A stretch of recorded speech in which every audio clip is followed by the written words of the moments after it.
Salut, bienvenue dans Langue déliée. Bonjour tout le monde. Bienvenue. Bienvenue sur ce nouveau setup. Yes. Qui n'est pas fini, comme on peut voir, comme tu dis, il y a beaucoup de murs blancs, un peu trop quand même. Ça va venir. Voilà, ça va venir. Laissez-nous le temps. Exactement. On est déjà tellement contente de pouvoir tourner ce nouvel épisode ici, du Hyper coup. contente. On vous expliquera ça un petit peu mieux et un petit peu plus en profondeur à l'occasion. Exactement. Mais on est trop contente et c'est vraiment une nouvelle étape. Exact. On a vraiment, justement, voilà, les choses viendront petit à petit, on vous expliquera tout petit à petit, parce que bon, c'est pas drôle de vous dire tac, bam. Non, il y a un travail qui a été fait intense, très intense même, et du coup, ça mérite qu'on prenne le temps de vous informer step by step, et puis se faire plaisir un peu dans cette découverte. Exact, ouais, et puis de vous expliquer un peu les backstage aussi. Please. Les vrais savent. Je te jure. Mais voilà, on est trop contents de vous retrouver ici, de vous retrouver du coup pour ce nouvel épisode 4, qui portera sur les premières fois. Alors, la première fois, on en discutera évidemment plus en détail. Justement déjà un peu pourquoi ce sujet déjà. Ouais, je pense que c'est déjà bien. C'est intéressant de commencer par là. Je sais pas si tu veux commencer. Oui, du coup on se disait que c'était quand même assez intéressant de pouvoir un peu parcourir cette thématique, parce que comme on le verra, il en découle plein de sujets finalement. Et puis parce que bien souvent c'est un peu fondé sur des fausses croyances, sur des choses qui ont été transmises un peu d'autres générations, mais du coup gentiment là on est dans une génération qui se détache un petit peu des anciennes croyances et des anciennes manières de réfléchir quoi. Et du coup, c'était important pour nous de pouvoir en parler ici aujourd'hui, de déconstruire petit à petit, de mettre aussi le doigt sur 2-3 choses avec vous pour justement aller un petit peu creuser tout ça, je pense. Clairement. Et justement, on s'est quand même dit qu'avant de commencer dans ces déconstructions du mythe, parce que voilà, c'est pas que ça, évidemment, notre podcast, de manière générale, mais il y a beaucoup de ça, parce que comme on l'a dit depuis le début, qu'on le répète, voilà, c'est vraiment déconstruire au maximum ce qu'on peut déconstruire, et mener à des nouveaux modes de pensée, comprendre aussi tout ce qui suit ces fausses croyances. Et du coup, avant de passer justement un peu dans les mythes qui concernent la première fois, c'est assez intéressant. On trouvait que c'était vraiment important de préciser que certes, on parle de première fois, et c'est vrai que quand on dit première fois, on va penser direct à sa relation sexuelle, à sa première relation sexuelle. Et c'est un peu parfois dommage, en ce sens, dommage de parfois oublier un peu tout le sens affectif que peut apporter en fait les premières fois. Donc on disait les premières fois, les premiers coups de cœur, les premières jalousies, les premiers baisers, mais que ce soit justement avec... Les premières peines de cœur aussi. Exactement, merci. Important. En fait, voilà, toutes ces premières fois qui sont souvent négligées. Enfin, quand on pense première fois, on ne pense pas à ça, alors qu'en réalité, ça nous marque énormément dans notre vie. Et voilà, c'est un peu ce côté affectif qui un peu toujours est un peu laissé de côté. Et c'est dommage. Et c'est pour ça qu'on met quand même l'accent sur ça, pour dire... penser aussi à tout ce sens-là. Oui, puis je pense aussi que c'est assez intéressant de le nommer ici, parce que finalement, en fait, c'est un petit peu invisibilisé, parce que le big truc, du coup, c'est le rapport sexuel, ou les rapports sexuels. Et puis, alors que en fait, c'est un peu un package. Enfin, il y a de toute façon, même si ça veut pas dire que votre première fois est quelqu'un avec qui vous êtes en relation ou en relation stable ou quoi, mais il y a quand même à un moment donné des échanges et du coup, d'en parler, c'est aussi un petit peu recontextualiser, quoi. Exact. Ça nous permet aussi de désacraliser cette première fois qui est uniquement en termes de pratique sexuelle et sur laquelle, en fait, on met beaucoup de pression, beaucoup d'angoisse, beaucoup de performance quand même, parce que souvent la première question après les premières fois c'est « c'était bien !» Et on y reviendra, mais on sait tous que forcément, il y a des fois c'est pas incroyable, et il y a des fois c'est très bien, et voilà, il y a des variations d'expérience de toute façon. Voilà, exactement. Et que justement, l'importance de ces variations, c'est qu'il n'y a aucune... il n'y a pas une honte à avoir du tout. Si c'est complètement maladroit ou si ça se passe super bien. Enfin, voilà. On va y venir de toute Exactement. façon. Step by step. Step by step. Donc voilà, c'était aussi notre but en fait, la manière dont on voulait commencer cet épisode, c'était aussi de dire c'est pas la première fois, mais c'est les premières fois, parce que ça touche aussi tout ce qui est émotionnel, affectif, relationnel, sentimental. Et c'était aussi important pour nous. Voilà, donc là on a fait notre parenthèse intro. Notre grande importante. Oh, j'avoue. Faut que je figure it out. En fait, je suis pas du bon côté. Mais non, t'es cochère. Oui, mais c'est ok, mais faut que je m'habitue. Donc, les premières fois. Alors oui, pardon. Oui, du coup, la première question, la manière dont on voulait commencer cet épisode, on se base toujours un peu sur des questions parce que ça permet d'introduire les sujets. Et du coup, la première question, c'était quelles sont les idées reçues les plus persistantes autour de la première fois et pourquoi elles restent si ancrées dans les esprits. Et du coup, c'est vrai que de commencer par ça, ça permet vraiment de nommer d'abord, de mettre le doigt sur ces choses-là et ensuite, comme on a dit, de faire un travail plutôt de déconstruction, de questionnement, juste de un peu remettre les choses dans leur ordre. Voilà. Et justement, là, on a quelques principaux mythes qui reviennent sans cesse. Et voilà, on va s'attarder déjà sur la première, la plus parlée mais vraiment la plus parlée. C'est... Il y a forcément du sang pour une première fois. Alors, réalité de ce mythe, comme on le dit, mythe. Tout est dans le mot. Voilà.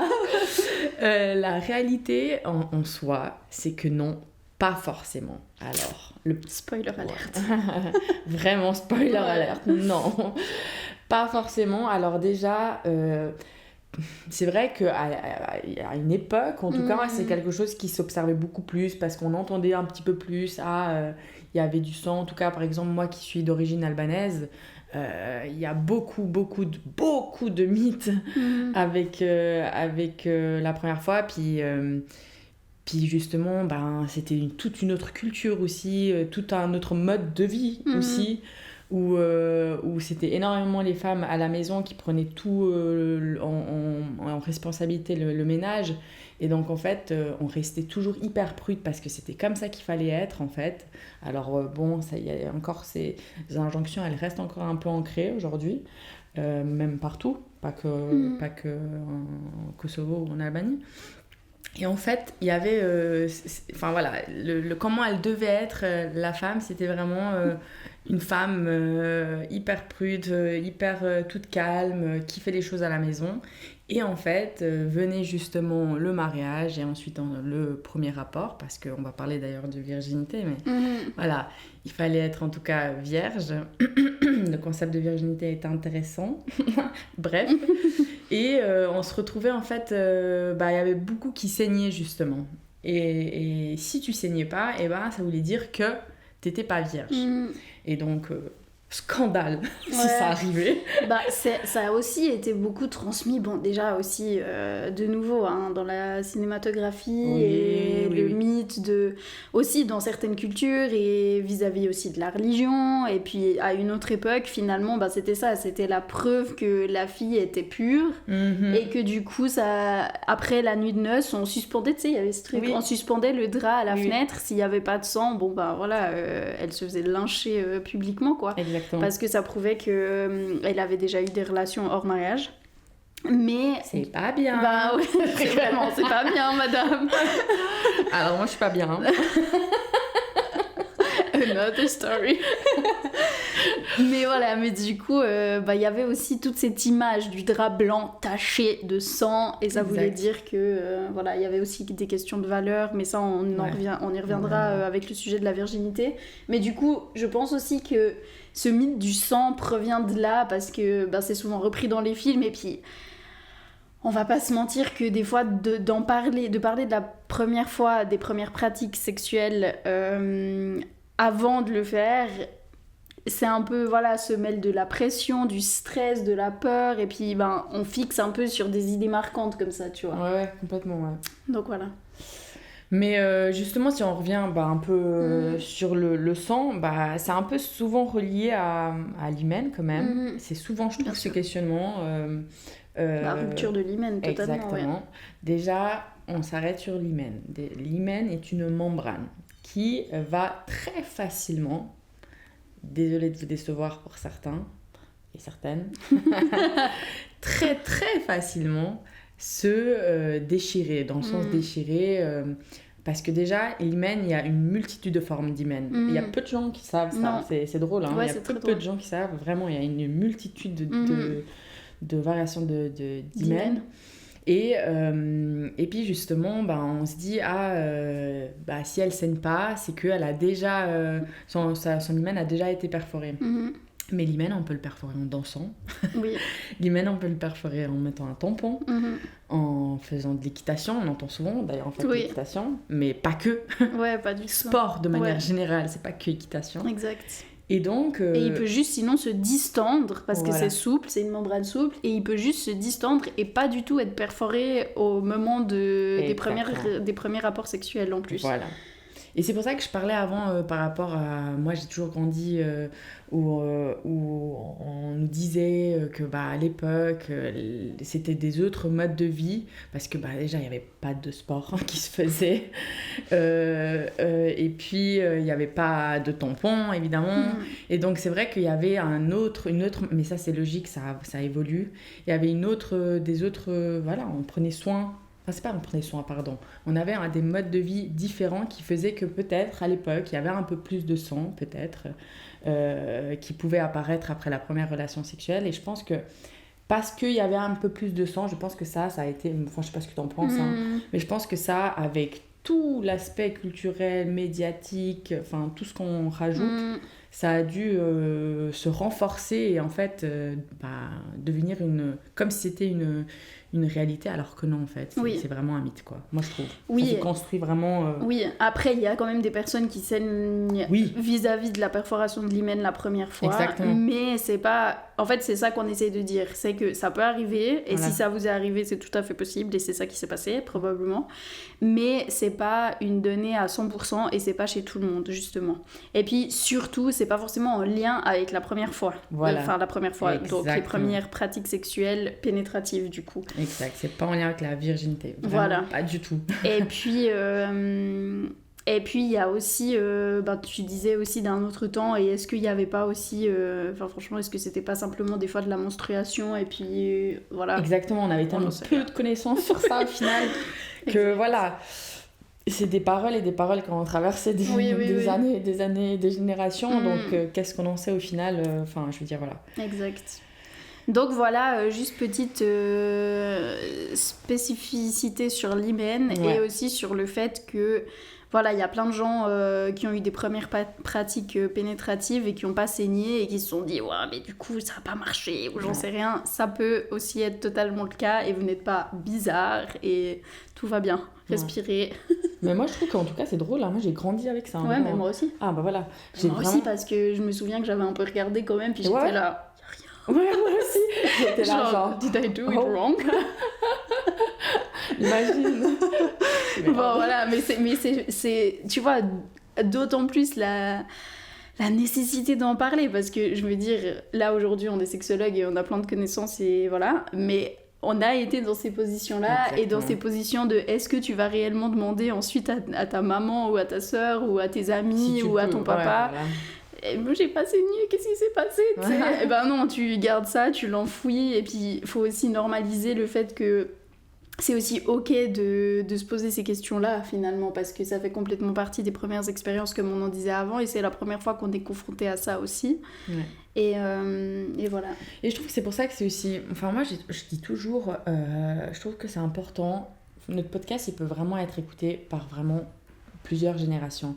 Parce que, tout public. Exactement, tout public. C'est-à-dire que demain, bah voilà, quand on sortira l'épisode, il y a une personne, je sais pas moi, de 16 ans qui écoute, eh bien, elle peut entendre ça et elle peut déjà savoir pour elle-même et aussi le transmettre. Mais on a aussi des parents qui peuvent nous écouter, et puis si leur enfant viennent et puis disent « Ah, bah, j'ai pas saigné...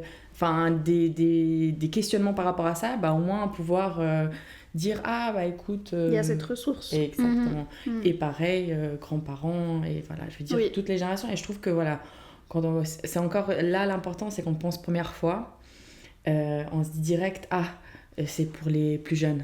Mais non, en fait non, c'est vraiment l'éducation, elle est pour tout le monde. Et elle se transmet du coup. Oui, ça c'est important. Ouais. On y reviendra d'ailleurs après. Oui. Oui. Et du coup, deuxième mythe un peu qui entoure cette première fois. Vraiment. Autour du coup des premières pratiques sexuelles, disons. C'est la question de est-ce qu'on perd sa virginité. Donc on en a un tout petit peu là, on l'a déjà mentionné. Mais du coup, je pense que c'est vraiment important de poser là ce concept de virginité, parce que aussi de nouveau on va un peu vous bassiner avec notre pratique profa, mais moi c'est quelque chose que j'ai souvent aussi entendu avec les jeunes, la virginité, et puis c'est un peu souvent et malheureusement associé à la valeur d'une personne, à souvent des filles quand même, enfin on verra il y a des stéréotypes genrés assez forts et qui se transmettent encore, parce que les jeunes qu'on a vus là c'est des jeunes d'une autre génération du coup, et c'est encore là quoi. Alors voilà, toute l'utilité de notre travail je pense réside dans cette phrase.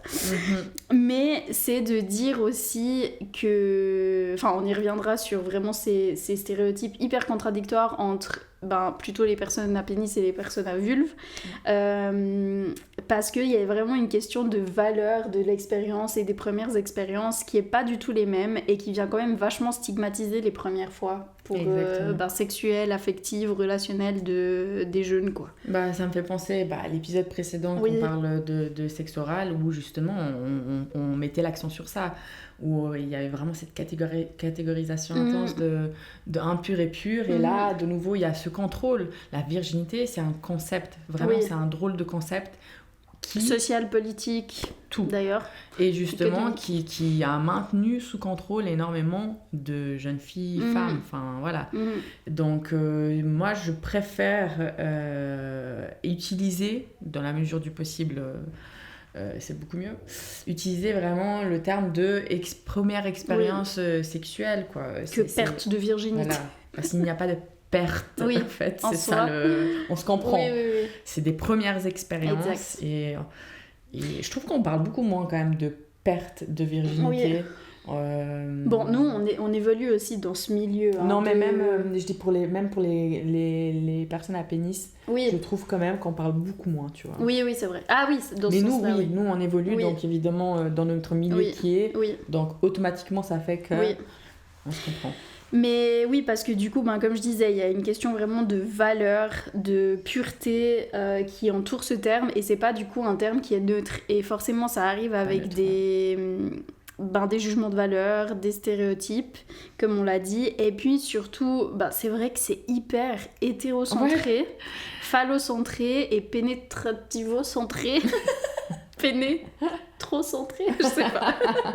Bon, centré autour de la pénétration, parce que rupture d'hymen par pénétration, donc perte de virginité. Vraiment, c'est un peu ça la logique qu'on entend là derrière. Et du coup... on invisibilise complètement, on met de côté justement toute autre sexualité. Donc oui, c'est hyper centré sur la pénétration. J'adore ce que tu as dit avant. Pénétro-centré. Bon, mais du coup, c'est vrai que... Oui, alors bon, bienvenue. Hein. Mais du coup, on invisibilise aussi complètement d'autres pratiques qui du coup sont pas pénis dans vagin, pour être vraiment très précis. Et puis du coup, alors que c'est des premières fois quand même, c'est des premières expériences du coup... Et ça reste complètement légitime dans le discours et surtout... Et surtout, c'est quand même des questionnements qui restent les mêmes, même si c'est pas hétérosexuel, quoi. Et puis, c'est des expériences qui du coup, méritent d'avoir leur place. Évidemment, c'est d'où... Je le dis pas comme si je dois me convaincre, hein, je suis convaincue, mais c'est important, je pense, de mettre les mots là-dessus. Oui. Non, sur le fait que, oui, ça a sa place, quoi. Et puis, de sortir de cette question de perte de virginité, qui a un peu un sous-entendu hétérocentré. Ça permet aussi de remettre en lumière d'autres expériences et pratiques. Puis, on l'a dit, on le répète toujours, ça j'adore le dire, mais on parle de les sexualités et d'égale diversité. Oui, il n'y a pas que pénis, dents, vagin, s'il vous plaît. Non, vraiment.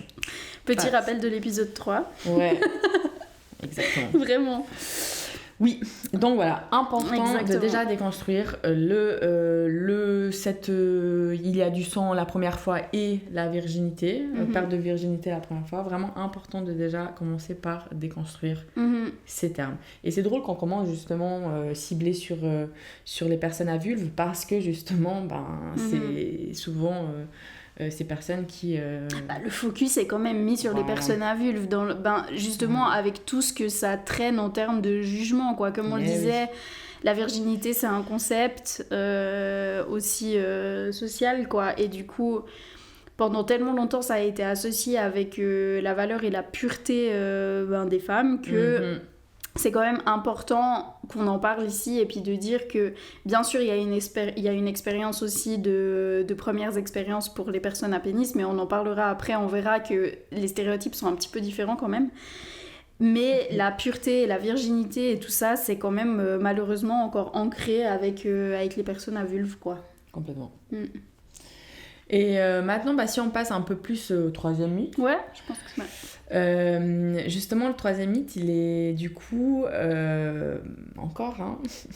sur les personnes à vulve majoritairement. Ouais. C'est que justement les rapports sont douloureux. Et les premières expériences. Pardon. Ouais. Et les premières expériences sont douloureuses. Et en fait, on lit justement ça. Du coup, ça fait aussi lien avec l'hymen, que c'est dû à la perforation de l'hymen. De la membrane. Fake news. Complètement fake news. Déjà, parce que comme on l'a dit avant, soit elle peut déjà avoir été... rompue, rompue avant, soit pas du tout, soit juste distendue, soit ça fait pas forcément mal parce que c'est quand même une membrane assez fine. Ouais. Mais en fait, là, ce qu'on oublie, c'est que c'est pas avec l'hymen, ça n'a pas à voir avec l'hymen, mais c'est le stress et la contraction du coup. Et du coup, en stressant... La contraction, du périnée. Pardon. En contractant le périnée parce que justement on est stressé, eh bien, évidemment, on peut même le faire maintenant. L'exercice, on le contracte de manière volontaire. Oui, moi, je le fais. Stop pipi. J'adore. Et du coup, quand on le contracte, on voit très bien que ça peut laisser un peu plus de difficultés s'il y a pénétration. Donc, bien sûr.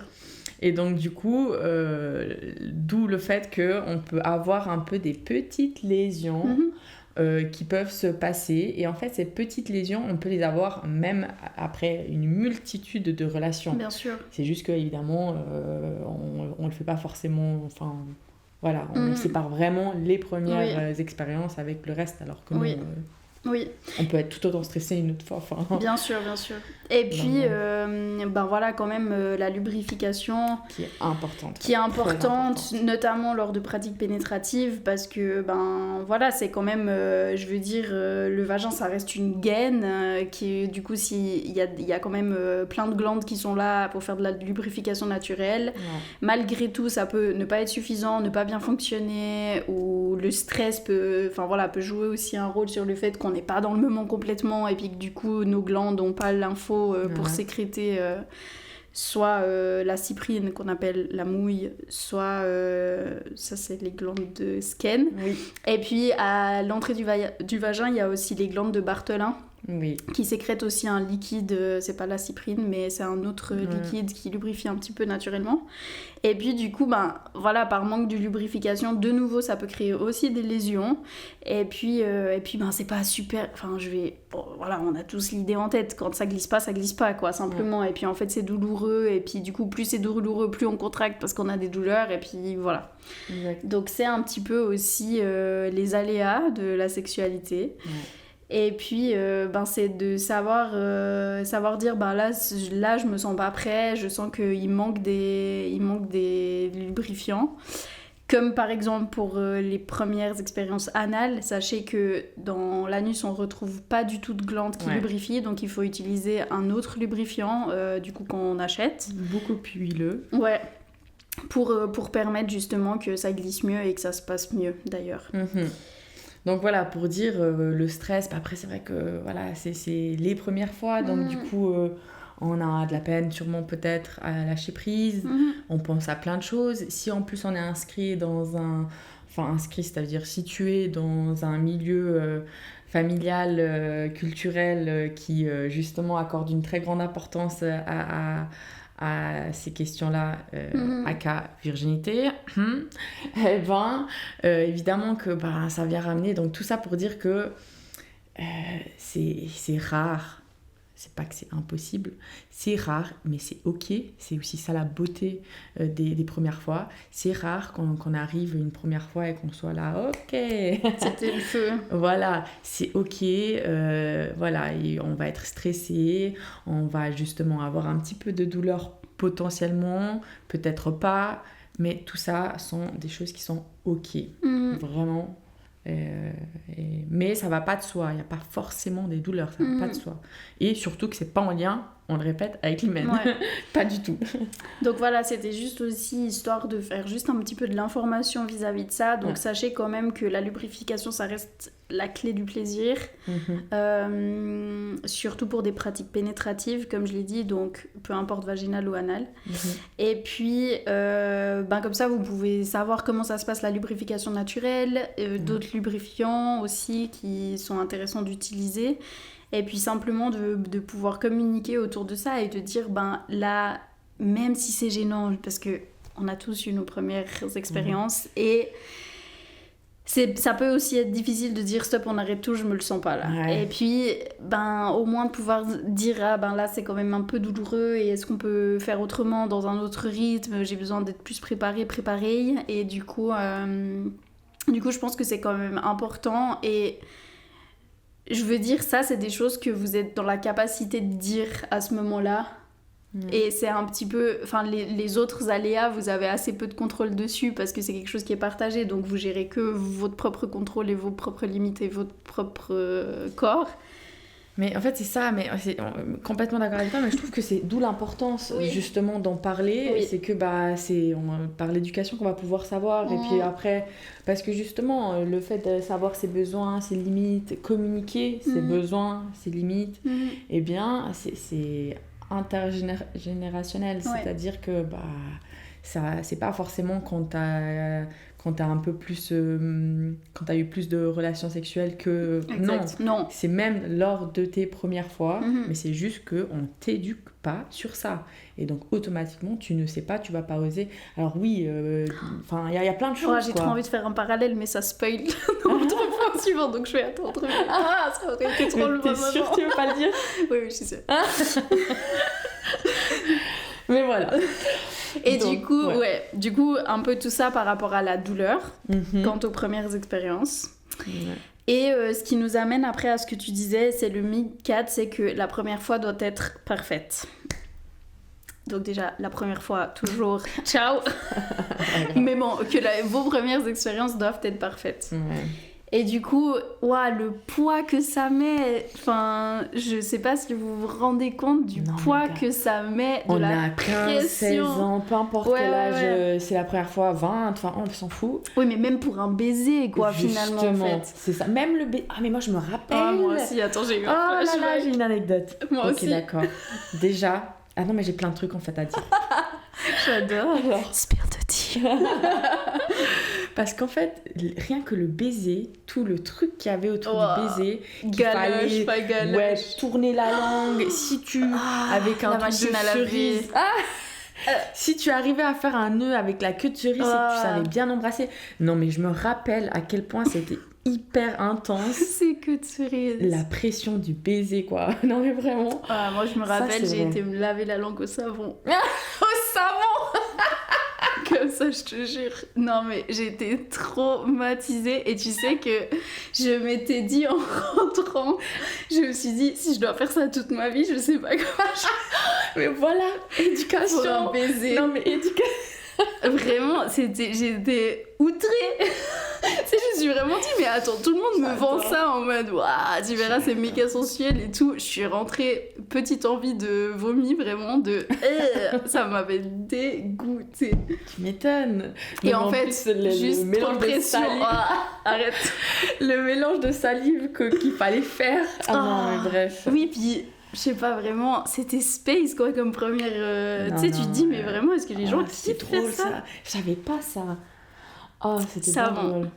Savon bloc, c'est vraiment drama de teenage, hein, vraiment, genre je vais me laver. Au cas où vous voulez utiliser un savon la prochaine fois après un baiser, essayez de prendre peut-être un pH neutre.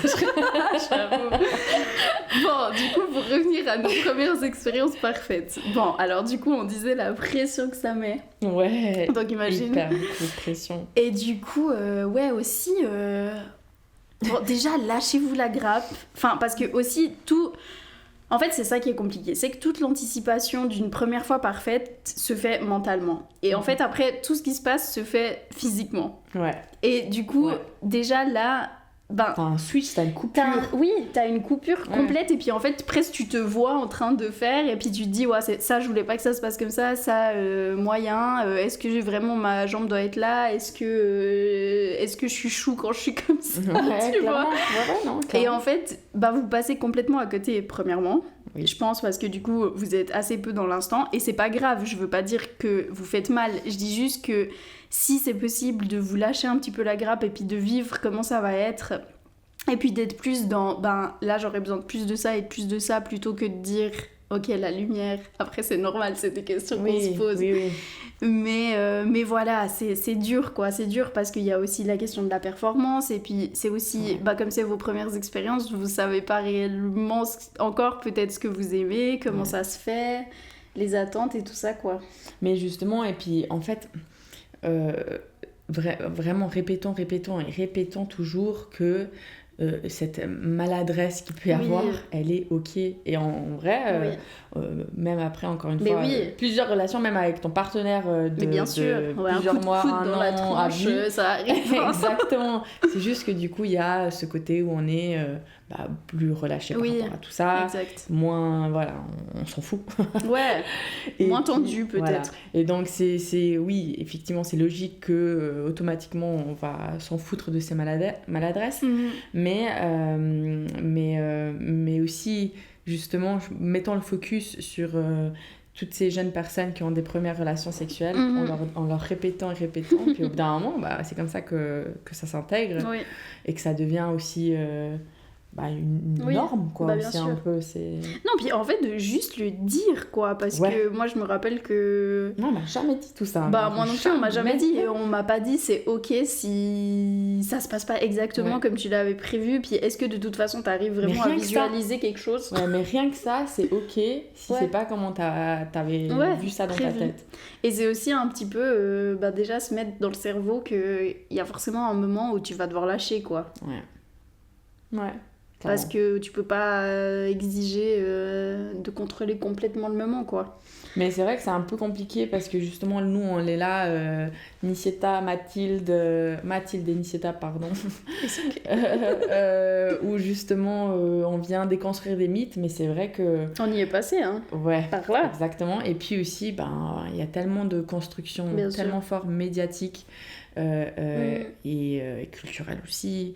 Enfin voilà, il y a beaucoup de constructions à côté, et puis c'est vrai que parfois c'est un peu dur de les déconstruire, mais voilà, nous on reste persuadés que une voix par-ci, une voix par-là, et bien ça apporte plusieurs voix. Exact.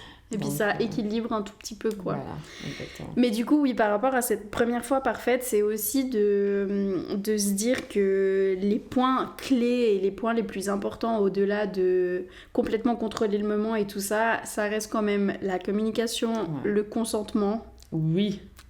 Non négligeable. Toujours et encore non négligeable. Vraiment. Et que c'est ok aussi d'être parti avec en tête l'idée que ça y est, c'est maintenant, c'est ce moment-là que j'ai envie de partager avec cette personne. Et en fait d'arriver puis d'être là, oh non, non, non. En fait j'ai plus du tout envie et je me sens plus en phase parce qu'il y a ça qui m'a trop dérangée. Parce qu'en fait le lieu... Enfin aussi, tu vois, pour des premières expériences, ça joue quand même un rôle, quoi. Ouais. Et donc, de partir vraiment bien de ce consentement, du respect des personnes avec qui on les partage. Et puis de repartir de là en disant, bah ok, peut-être j'ai pas tout contrôlé, mais au moins ça, je me suis sentie à l'aise. Ouais, ça c'est important, je trouve. Bah justement, du coup, la prochaine question, c'est vraiment comment en fait avoir une éducation sexuelle beaucoup plus réaliste sur ces questions-là. Vraiment, qu'est-ce qu'il peut faire? Bon, déjà, école, famille. Parce que l'école, on y passe énormément de temps, on le sait très bien. Et puis maintenant, il y a les programmes de prévention en santé sexuelle. Et ouais. Mais je trouve que, alors, ça dépend les cantons aussi, mais voilà, ça joue avec la politique du canton.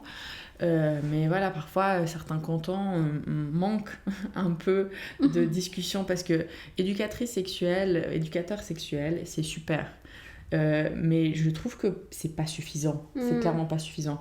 On vient avec, ça va dépendre des cantons, quel programme ils ont. Mais moi, quand je repense à mes éducations sexuelles,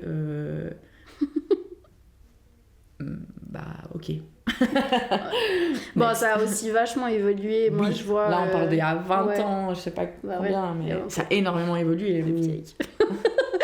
Mais oui, c'était déroulé un préservatif sur une banane, quoi. Oui, moi, c'était sur un truc de chèvre. Un truc rouge, non mais je te jure, qui mettait normalement pour le lait de chèvre. Non, je sais plus ce que c'était l'histoire. C'est tordu. Ouais, c'était un truc rouge en silicone, vide à l'intérieur du coup. Et puis je m'étais proposée. Oh, Nice, waouh, t'avais déjà la vocation. Je m'étais proposée et je savais qu'il y avait tous les regards et j'étais là, je m'en fous, moi je saurais mettre un préservatif. Moi. C'est donc bien. Voilà. Girl. Ouais, anecdote ça, ouais. Mais du coup, oui, je pense que c'est aussi parce que, comme on a dit, encore dans les familles, pour des raisons culturelles, religieuses, de croyances, peu importe, ça peut être compliqué de parler de ça à vos enfants, ça peut être compliqué de parler de ça avec vos parents. Mais je pense quand même que d'avoir dans sa bibliothèque 2 livres, et puis de se dire que quand il y a les journées d'information à l'école, on demande quand même comment ça a été, s'il y a encore des questions, voilà. Parce qu'après, finalement, ça crée une boucle où les jeunes aussi, au-delà de se sentir à l'aise, parce que c'était toujours peut-être un petit peu malaisant de parler de ça quand même avec des adultes à ces âges-là, puis surtout avec ses parents, mais qu'il y ait quand même un cercle qui se fait safe, où on sait que s'il y a un problème, il y a la place. C'est aussi ça. Mais tu sais, c'est drôle parce que moi je trouve quand même que c'est hyper... très très d'accord, mais je trouve quand même que les écoles, elles ont vraiment un très grand rôle là-dedans, un énorme rôle là-dedans. Et que justement, parfois il y a des familles qui acceptent pas que leur enfant participe à des cours d'éducation, voilà. Mais je trouve que autant que telle, juste institution école a un énorme rôle sur cette éducation, vu qu'elle éduque en fait ses enfants en plus de la famille. Et du coup, moi je trouve que là vraiment c'est important de parler de toutes ces variétés, diversité sexuelle, les identités, le genre, voilà quoi. Je trouve que c'est...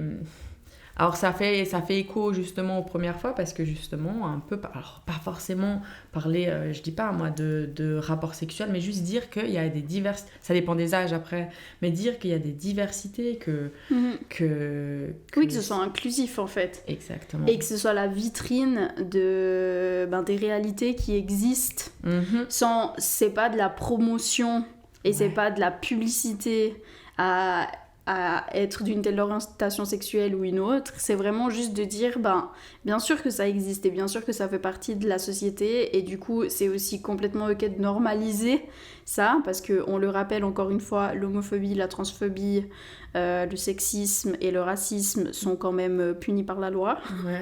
Et du coup... Au cas où tu le saurais pas. Et du coup, de juste offrir cette visibilité-là, ça donne à vos enfants aussi les outils d'ensuite pouvoir vivre en société, dans une société qui est multiple, qui est variée, qui est riche. Ouais, très riche. Qu'est-ce qu'on aime justement, cette richesse, oui. Vraiment. Et du coup, ouais, je pense aussi qu'un rôle qui est aussi important, au-delà de juste l'information, c'est aussi de parler des autres sources qui sont disponibles pour les jeunes, et les moins jeunes d'ailleurs, mais qui reste quand même la pornographie. Oui. Il y a des études qui sont faites à ce sujet sur justement, en fait, souvent la pornographie chez les plus jeunes, ça sert d'éducation sexuelle, parce qu'ils vont un peu chercher, parce que oui, on est curieux. Et c'est normal, et de taper certaines choses sur un moteur de recherche internet, forcément ça t'amène sur certains sites. Et que... C'est très genré, c'est complètement stéréotypé. Exact. Injonction. Oui, et puis surtout, pratique hyper poussée, quoi. En fait, on s'attend, c'est ça, on s'attend à nos premières expériences sexuelles à avoir, en fait... l'image des pornos qu'on a pu voilà exactement qu'on a pu consommer, alors que non, en fait non. Ouais, est-ce que vous êtes prêt à le faire, disons, et vos partenaires, parce que peut-être que c'est quand même de la sexualité qui demande un petit peu plus de savoir-faire, un petit peu plus de confiance en soi, un petit peu plus d'initiation. C'est un travail, c'est un métier. Oui, c'est bon, alors ça de toute façon. C'est un métier, vraiment. Mais voilà, du coup aussi de juste peut-être... éduquer aussi sur cette consommation de la pornographie en disant ce que vous voyez c'est mis en scène, c'est des scénarios, c'est des acteurs qui sont payés, donc c'est le métier comme tu dis, et c'est pas la réalité de vos premières expériences.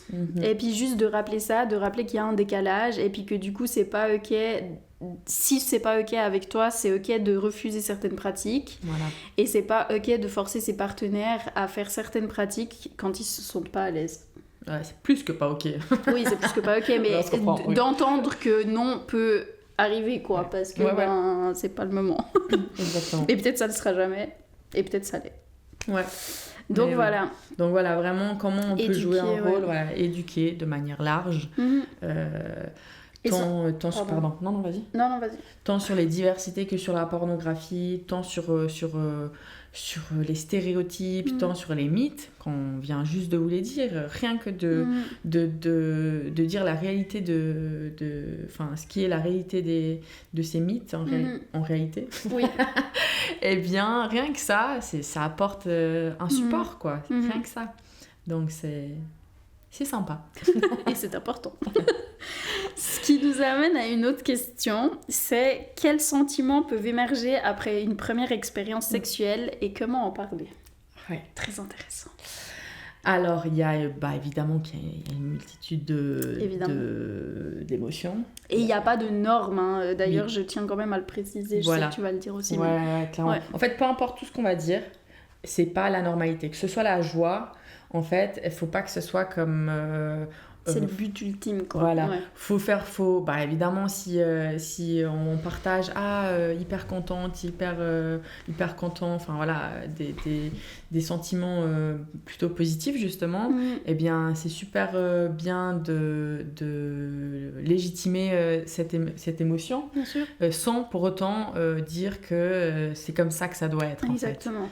Donc voilà, mais ça c'est pour toutes les émotions vraiment. Donc, exactement.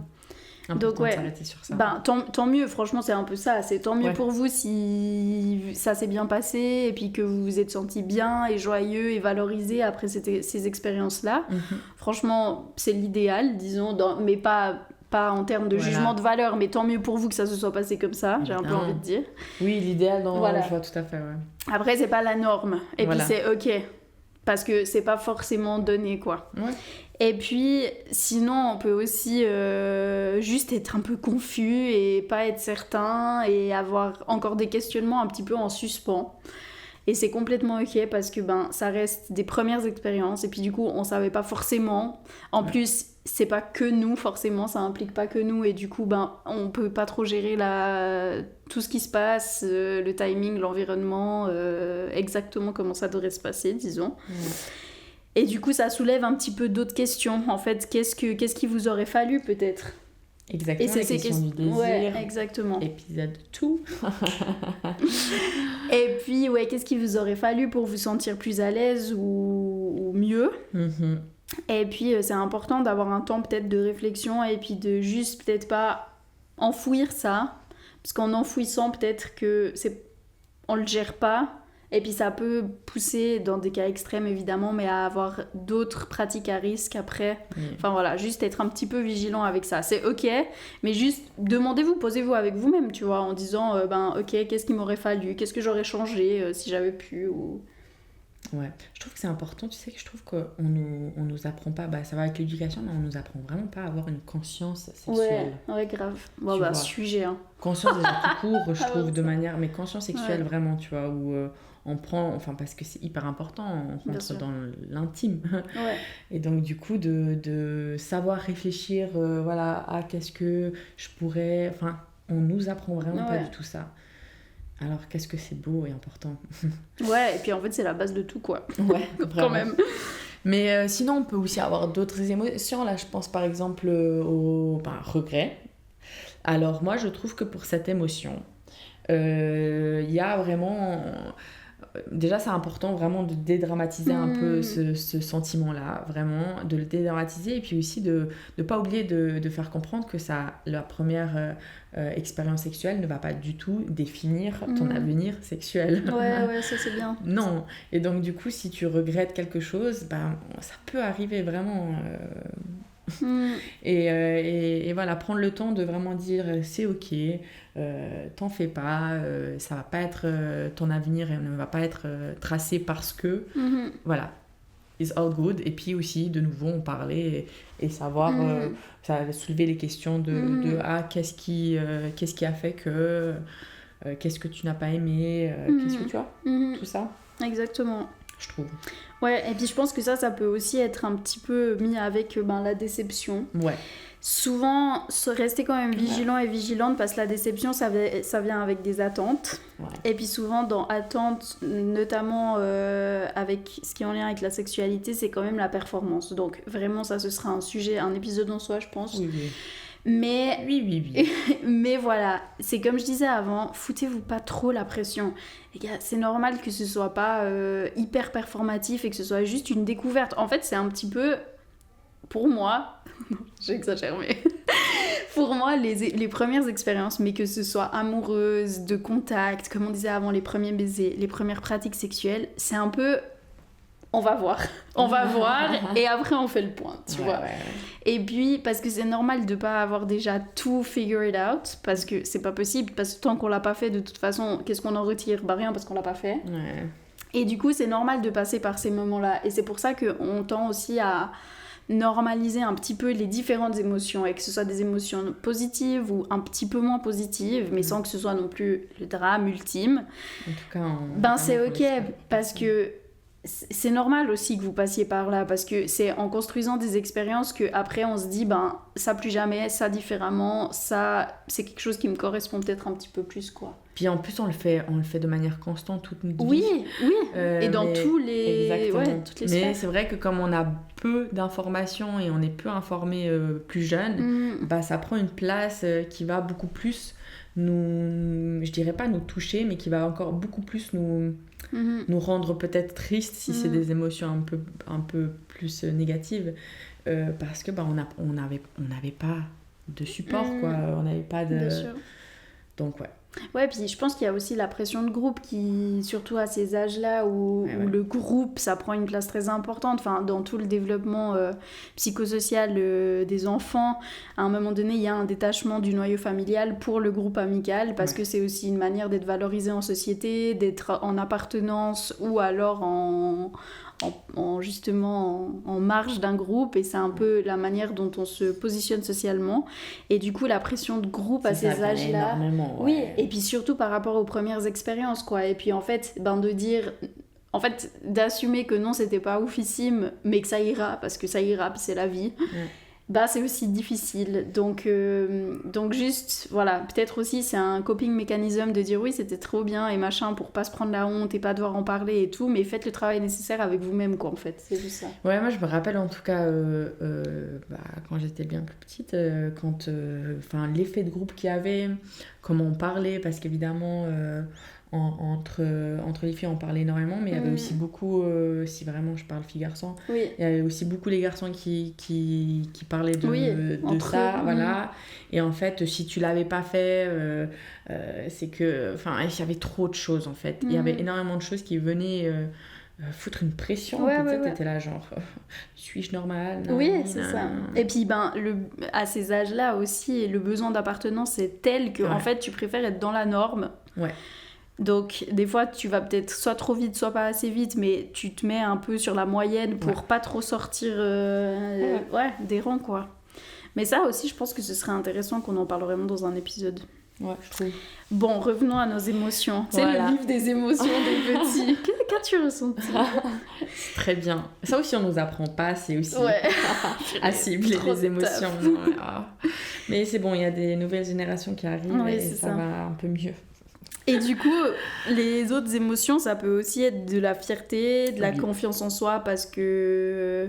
Ça, c'est bien. Ouais. En valorisant ça, en fait. C'est hyper bien, ça. Et parce qu'on a su prendre les décisions et on a su être en phase avec nos instincts, nos besoins et tout. Et puis, c'est trop chouette parce que je trouve que ça met une bonne estime de soi aussi, de se dire, dans une situation comme ça, j'ai réussi à me positionner.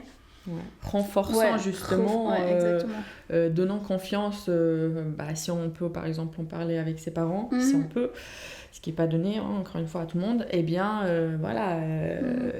renforçant ces sentiments-là, vraiment, exact. C'est super. Après il y a plein de choses, l'incertitude on l'a dit. Je sais plus maintenant. Oui, t'as dit avant. Ah, j'ai dit l'incertitude. Bon, voilà, pour dire, il y a l'incertitude. Bon, au final, on a quoi? On a de la joie, de la satisfaction, regret, incertitude, un peu... soulagement. Voilà, soulagement. Il y avait quoi que tu as dit avant? Fierté. Fierté, oui, effectivement. Et puis, déstabiliser aussi parfois où on ne sait pas sur quel pied danser. Exact. Mais genre, qu'est-ce que c'était? What was that? Et c'est ok d'ailleurs, ça fait complètement partie du process parce que de nouveau c'est des choses nouvelles quoi. Voilà.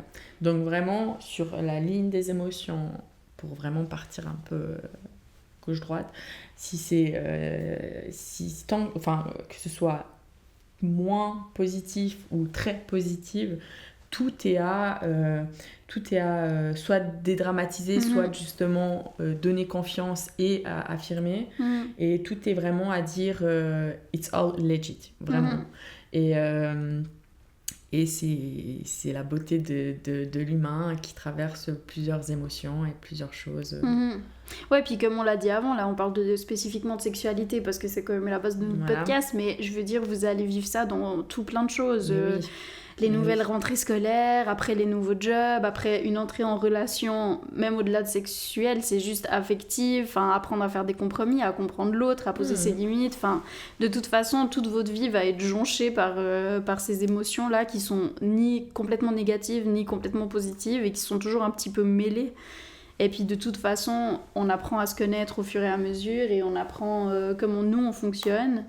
Et puis à naviguer simplement ses émotions, ses envies, ses besoins. Ouais. Donc valorisation de toute émotion. Exact. Voilà. Bon, on peut passer du coup un peu à la prochaine question justement, qui va vraiment être comment lutter contre justement les stigmatisations des personnes qui choisissent d'attendre ou au contraire qui décident d'explorer plus tôt. Exactement. Que la norme dominante. Alors, cette norme, vraiment, elle vient nous faire chier. Mais vraiment, comment lutter donc contre ces stigmatisations? Bon, déjà, pincette à norme universelle, je veux dire, ça nous permet d'avoir des statistiques sur les jeunes, les pays. Ça sert aussi, du coup, après à avoir des politiques de santé publique, parce que quand c'est qu'on va faire de la prévention chez qui, comment.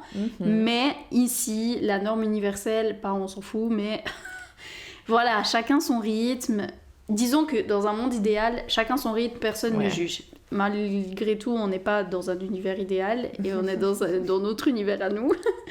Et du coup, il faut juste être conscient qu'il y a des normes et qu'on du coup parle de sexualité précoce ou tardive, mais que apprendre à se faire confiance, quoi. Et si vous sentez, et malgré la pression du groupe, comme on disait, la pression sociétale et tout ça, si vous vous sentez pas à l'aise, se forcer, je pense pas que c'est une bonne décision.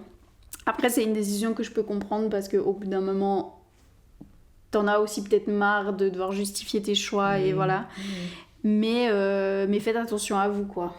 En fait, au final, par rapport à cette question, ce qui est important, c'est qu'il y a vraiment, il y a surtout 2 critères qui doivent vraiment être Bien sûr. présents.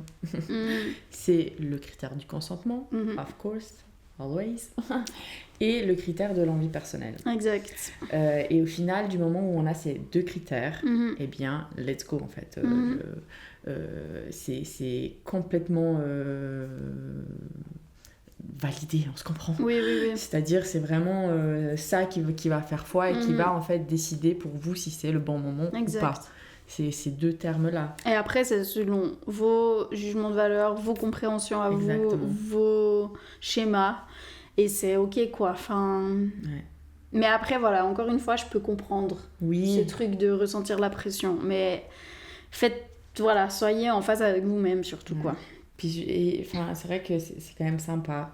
Dans la mesure du possible, après, il y a toujours plusieurs ressources, mais c'est sympa si on a au moins une personne avec qui on peut parler. Oui. Parfois, c'est vrai que c'est pas le cas. Hein. Parfois, il n'y a même pas une seule personne avec qui on peut parler. C'est une dure réalité, mais voilà. Elle est comme ça. Et donc, du coup, il y a des ressources qu'on a déjà même aussi mis à l'épisode précédent. Alors, pour le sexe oral, mais c'est pas que pour le sexe oral, certaines ressources, on les remettra aussi en dessous de l'épisode, mais pour dire si au moins on parlait à une personne, s'il y a quoi que ce soit, s'il y a plein de questionnements, enfin voilà, ce serait sympa. Puis nous on est toujours évidemment disponibles, évidemment, si vous avez des questionnements. Mais, vas-y. J'avais parlé justement du cadre légal, je pense. Ah oui, vas-y. Non, vas-y. Parce que justement, là on parle de quand est-ce que les bons moments. Alors il y a juste quand même un petit cadre légal. Suisse, du coup. Suisse, merci. C'est que on a déjà la majorité sexuelle en Suisse, elle est à 16 ans. Et en revanche, par contre, là où il faut prêter attention, c'est qu'on peut avoir une relation sexuelle avec une autre personne qui justement ne dépasse pas 3 ans d'écart, plus que 3 ans d'écart. Donc ça veut dire que si on a 16 ans et 15 ans et 20 ans, là du coup légalement c'est pas ok. L'autre point important, c'est qu'il ne faut pas qu'il y ait en fait de relation de pouvoir entre les deux, si on parle de 2 personnes, entre les 2 partenaires. On ne peut pas avoir une relation de prof-élève, entraîneur sportif ou sportive, ou entraîneuse et sportive et sportif. Exactement. Apprenti. Oui. Apprenti, employeur, ou celui qui... C'est comment ça s'appelle? Formateur. Voilà, merci. Ou formatrice. Ouais. Donc voilà, pour dire, il y a quand même ça qui compte. Ça veut dire qu'une relation de hiérarchie, de pouvoir, n'est pas légale parce qu'évidemment, on a une personne avec une position et l'autre personne qui va avoir une position plus basse, du coup. Et en fait, oui, c'est ça. Le problème, c'est qu'il y a réellement un chantage qui peut être fait sur parce que position de pouvoir. Voilà. Et du coup, c'est ça qui est un petit peu ambivalent, disons. Et c'est pour ça que ça, il y a une législation là-dessus. Et puis aussi, par rapport aux 3 ans d'écart, ça explique aussi du fait qu'il y a des maturités qui sont différentes. Et du coup, il peut quand même y avoir une influence. C'était ça. Voilà. Donc voilà, si on a une personne de 14 ans avec une personne de 17 ans, it's all good. On a les 3 ans qui sont respectés. Exact. Mais voilà, ces 3 ans, elles sont là. Après, ça ne veut pas dire que les gens, ils respectent cette loi. Oui. Non, il y a plein, évidemment. Après, c'est juste que si un des parties décide de porter plainte, il y a un problème au niveau légal, notamment si c'est des parents de la personne qui n'est pas majeure sexuellement qui portent plainte parce que du coup il est mineur et que les parents peuvent porter plainte, et ça peut poser des problèmes. Voilà. Donc, par rapport au bon moment, oui, il y a le critère, les 2 critères qu'on a dit, consentement et envie personnelle, en plus de, évidemment, tout comment en fait on se sent, mais n'oublions pas juste la majorité sexuelle, 16 ans, et les 3 ans d'écart à respecter en cas de moins de 16 ans, et la relation de pouvoir qui joue évidemment un rôle. Exact. Et un des derniers points, je pense, qui est intéressant, c'est là-dessus que je voulais faire un parallèle avant, c'est que aussi... le fameux truc. Ouais, le fameux truc. Du coup, c'est les stéréotypes de genre dont on parlait avant par rapport aux premières fois. Oui. Et du coup... Oui, merci. Pas de souci. Je pense qu'on est tous conscients et conscientes de ça, mais c'est vrai que les stigmatisations sont hyper différentes pour des personnes à vulve, disons quand même, les jeunes femmes, et pour les jeunes garçons, pour les personnes à pénis. Et du coup, pour les jeunes femmes, quand même, c'est quand même très lié avec la perte de virginité, la pureté, la question de filles faciles, et ça reste quand même encore ancré parce que aussi c'est repris dans la culture du porno chic qui reprend les codes du porno, et puis c'est encore vachement valorisé ce côté-là. Et du coup, pour les jeunes filles, souvent la stigmatisation c'est que tant qu'il n'y a pas eu de première fois, ça reste quelqu'un de pur, à qui on peut montrer des choses, et un peu dans ce côté-là. Et ça reste montrer très sexiste. Le chemin, guider dans les premières expériences. Je veux dire, combien de films, juste. Viens, prends la main. Viens, je te ramène et je t'explique ce que c'est la vie. Ouais, c'est ça. J'en peux plus. Et du coup... Pour les personnes à pénis, donc pour les plus jeunes garçons, disons que c'est plutôt valorisé d'avoir déjà des expériences sexuelles notamment, mais d'autres expériences aussi. Et puis souvent, dans ce qu'on a pu voir à Profa encore une fois, c'était quand même très ça. C'était qu'il y avait la pression de groupe pour les jeunes garçons de « Ah mais t'as encore pas fait ça, t'es encore puceau, nanana ». Et pour les jeunes filles, au contraire, c'est « Ah mais tu connais déjà ça ». Et il y a vraiment cette dichotomie qui est assez flagrante, encore chez les jeunes maintenant. Ouais. Parce que moi je parle de ça, c'était il y a pas si longtemps que j'ai travaillé à Profa, et toi encore moins. Ouais. Mais du coup, c'est empreint d'un sexisme et d'un machisme, c'est épuisant, et d'un paternalisme vraiment grave, quoi. Et du coup, je pense que c'est bien aussi... C'est bien qu'on déconstruise. Après, je pense que c'est bien de réaliser que c'est encore là, et du coup que c'est important qu'on en parle ici, et que, évidemment, c'est facile de dire déconstruisez, mais en même temps, si c'est la réalité dans laquelle on vit, c'est aussi avec ça qu'on doit travailler, quoi, finalement. Ouais, c'est très bien dit, ouais. Donc voilà, on voulait juste dire là-dessus, et du coup, y a aussi toute cette question pour les jeunes garçons de performance, tu devrais déjà savoir ça. Puis l'érection, qui doit toujours être... la performance, du coup, c'est autant dans les pratiques c'est ça. que le physio. Et puis la taille, la durée, disons, la fréquence... Ouais. Enfin c'est aussi assez compliqué, quoi, pour ces jeunes-là. Et puis il y a vraiment cette idée de plus tu sais, plus tu pourras faire plaisir à tes partenaires, mais notamment là dans un cadre hétérosexuel relativement, c'est encore plus fort, je trouve, des fois. Ouais. Alors voilà, c'était aussi important pour nous de dire ça, et de dire que du coup c'est quand même, la sexualité reste empreinte de ces stéréotypes-là, de ces pressions-là, et puis c'est complètement ok que vous vous sentiez des fois un petit peu submergé par ces questionnements. Ce podcast est fait pour ça. Instruisez-vous, informez-vous, et puis parlez-en si ça devient trop lourd, ou si vous vivez du bully, ou du harcèlement. Laissez vraiment pas passer ça. Vraiment, laissez pas passer ça. C'est important. Donc voilà, juste pour revenir à ces stéréotypes-là, disons. Non, moi je trouve que c'est bien. Ça termine un peu notre sujet. Ouais. Vraiment les premières fois pour faire un gros, on va pas faire un résumé d'eux, mais vraiment sur les grandes lignes, comme a dit Mathilde, on a cette réalité, mais soyez informés. Et puis, faites au mieux. Évidemment, c'est aussi ça le but de la vie, c'est faire au mieux, sans forcément se mettre une tonne de pression. Mais voilà, s'il y a quoi que ce soit, n'hésitez pas à vous renseigner, n'hésitez pas à aller chercher de l'aide. Aller chercher de l'aide, c'est magnifique et c'est une forme d'intelligence super, mais vraiment nécessaire et superbe. Donc voilà, n'ayez pas honte. N'ayez pas honte. Enfin, quand je dis n'ayez pas honte, c'est facile. Mais non, je veux dire n'ayez pas honte, c'est-à-dire, voilà, allez là où vous sentez qu'il faut y aller.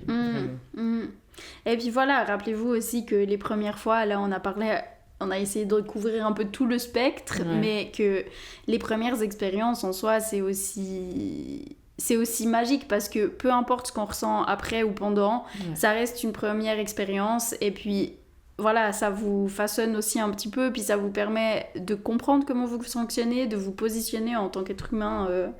Et du coup, ça reste magique et c'est trop chouette. Et voilà. Clairement. Alors sur ce, on vous laisse avec cet épisode. N'hésitez vraiment pas à vous abonner sur Instagram, Langue Déliée, sur TikTok, langue.déliée. Petite variation. Et aussi de nous contacter sur notre Gmail pour quoi que ce soit, aussi comme autre demande, enfin peu importe, on a vraiment ces 3 plateformes. Spotify, on peut aussi laisser un commentaire, mais c'est vrai que c'est vu par les autres, donc voilà. Mais n'hésitez pas à laisser un commentaire. Et on vous fait des gros bisous. Voilà. Et on vous dit à la prochaine. Des bisous. Ciao, ciao. Ciao.